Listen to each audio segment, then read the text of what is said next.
Hello everybody, welcome to Break Remake. I'm your host, Joan, and today is a couch update. I'm taking my old, cat-loved, scratched, sort of faded, it's a weird color, I don't like the color, couch, and I'm updating it to make it look fun, artistic-y, cool.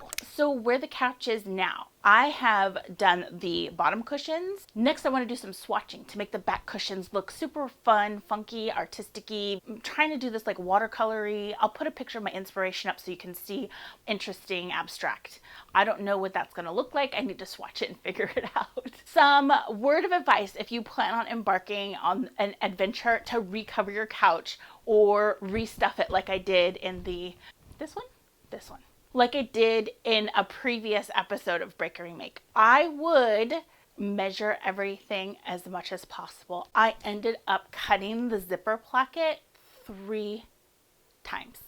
I kept forgetting to put seam allowance on the zipper placket. So every time I would go to put it together, I would be like 1 inch short, 2 inches short. Oh, it was very frustrating. The next thing I recommend is double stitching your zipper. My zipper sort of like peels open. So when I try to zip it, it's like gotta shove my hand in there. Next week is my mom's birthday. So I probably won't get as much chance to work on the couch the next week, but I will come back the week after and I will show you my progress then.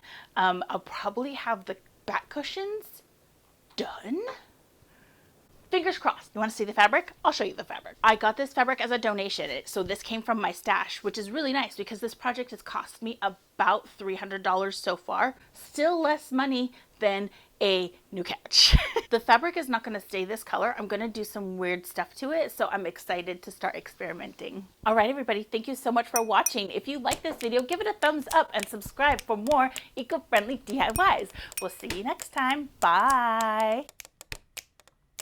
Old, dingy, kind of cat-loved couch, and I am turning it into a work of art.